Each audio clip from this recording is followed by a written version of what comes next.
Hey. So, how do we achieve our goals?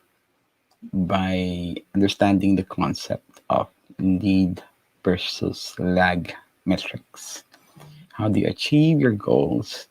By understanding the concept of a lead and lag metric.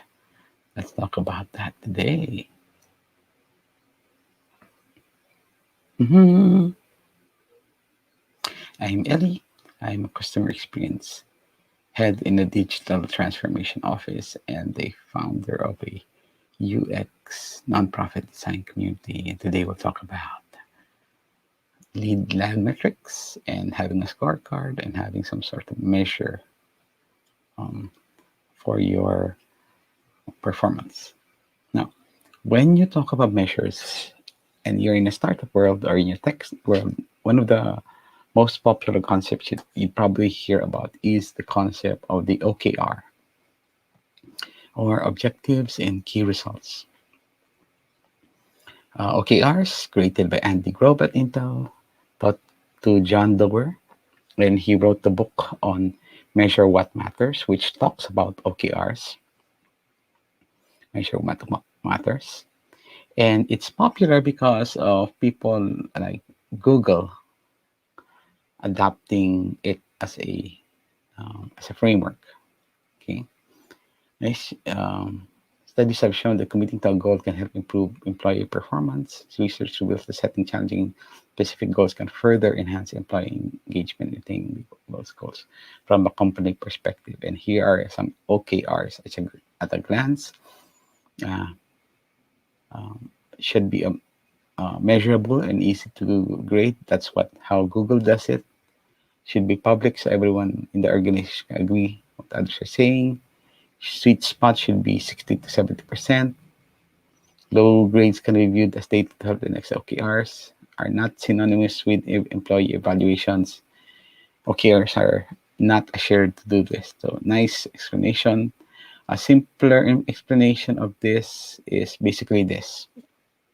The best way to structure this, the OKR formula is I will blank as measured by blank.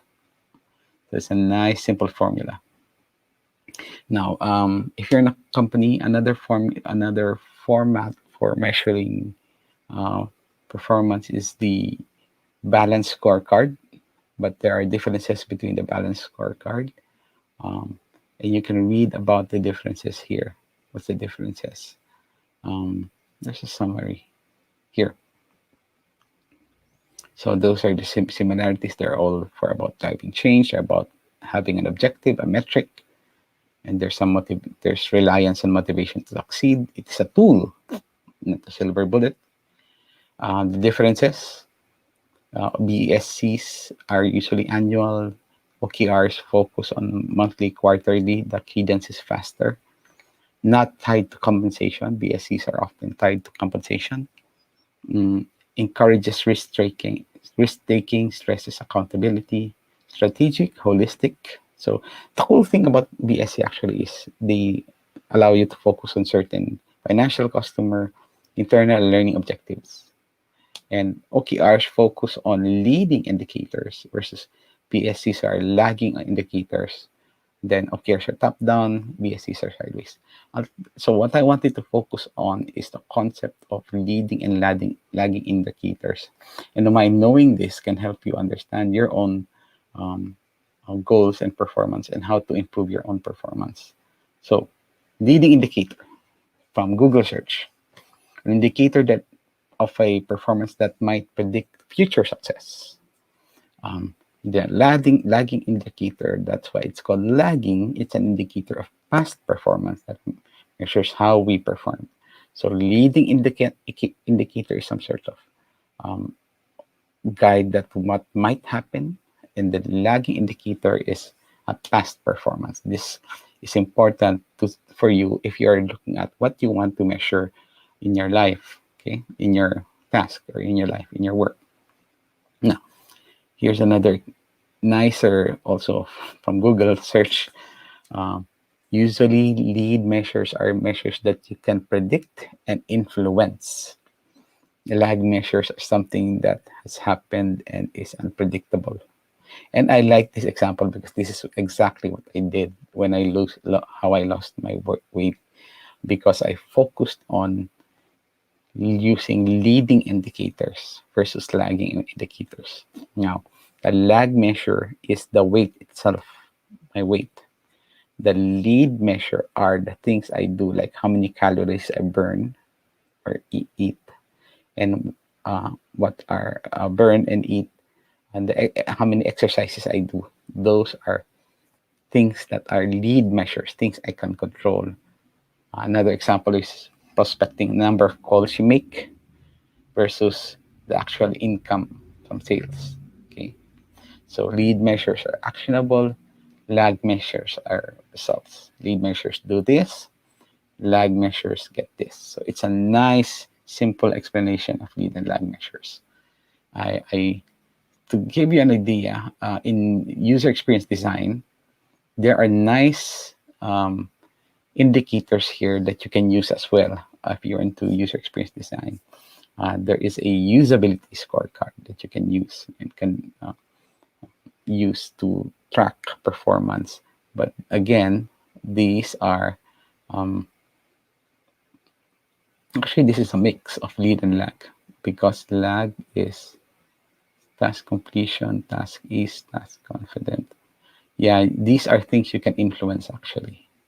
You can influence task ease, task on time, user confidence. So that's why I like having a metric scorecard like this, because these are things you can control. In my design work, we like things like this that you can control. User confidence is a lag because it's after the users have submitted. So it's usually a rating, customer satisfaction score. It's something that has happened, and that you can control it. It's not immediately influenceable, unlike task completion, task on time. Now, to show you personally what I've done in my life, I started tracking what I called my early, what did I call this? Early expectation score. I call it EES. I stopped early January doing this, but the previous months when I started doing this, basically I started targeting. Uh, I had the checklist of tasks that I would do every day. This is in part of my goal towards um, not breaking the chain, which you'll watch about in the previous episode. I talked about not breaking the chain, which is tied to forming atomic habits, doing something, little things every day, forming little atomic habits that you do every day. So what's and my early expectation score. So um,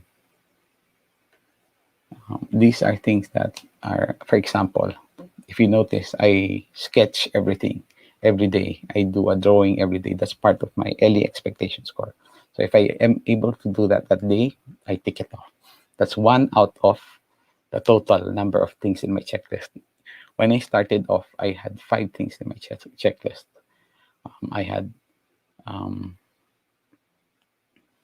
I think it was study Japanese, exercise or do something healthy, and sketch day, and then doodle. My doodle was different from sketching, and I had one other thing that I used to do that I had a checklist for every day, and it was something that I wanted to form a habit doing when I started doing it. I started doing it October 23rd and started scoring myself. As you can see, um, I can get 4 or 5, 4 to 5, 3 out of 5. I rarely got 5 out of 5.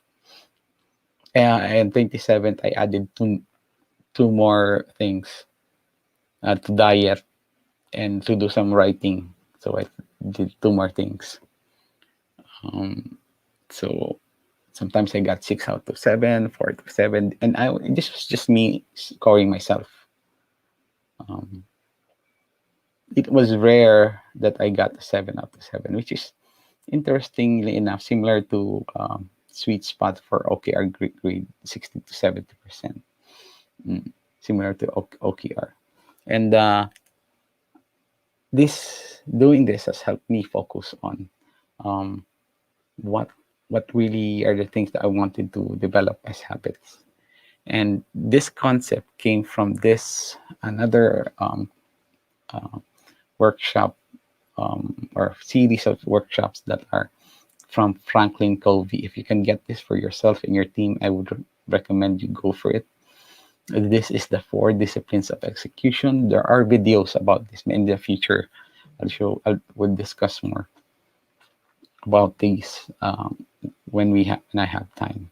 The 4 disciplines of execution, and step one is to um, focus on a widely important goal. They call it a WIG. So, for instance, what's my widely important goal last year was really to lose weight, and then act on lead measures. So, act on lead measures. My lead measure at the time was my lag measure was my weight. My lead measure was my calories that I'm eating and the number of the exercise that I'm doing per day. So those were my lead measures. Created a cadence of accountability. That's why I started doing this, because I wanted to have some sort of daily checklist every day, score that I kept every day. Right. And then when I did that, um, um, and then keep a compelling scorecard. Again, that was my scorecard. That 4 out of 5 a day, 3 out of 5, 2 out of 5. So I had that, and you can do that with Todoist. I think you can do it with Todoist. Has something similar, and it's gamified. Todoist has that feature as well. There's some sort of gamification, and I can say that it has helped me lose weight in my case.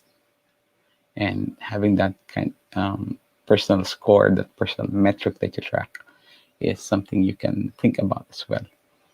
I stopped doing it um, last January 6th because I thought it was not. I think my focus has shifted already this year. So I think one of the things that was in the to-do list was um, um, recording this video so I can practice my speaking every day and develop my confidence as well. And that's what has happened for and that's what happened.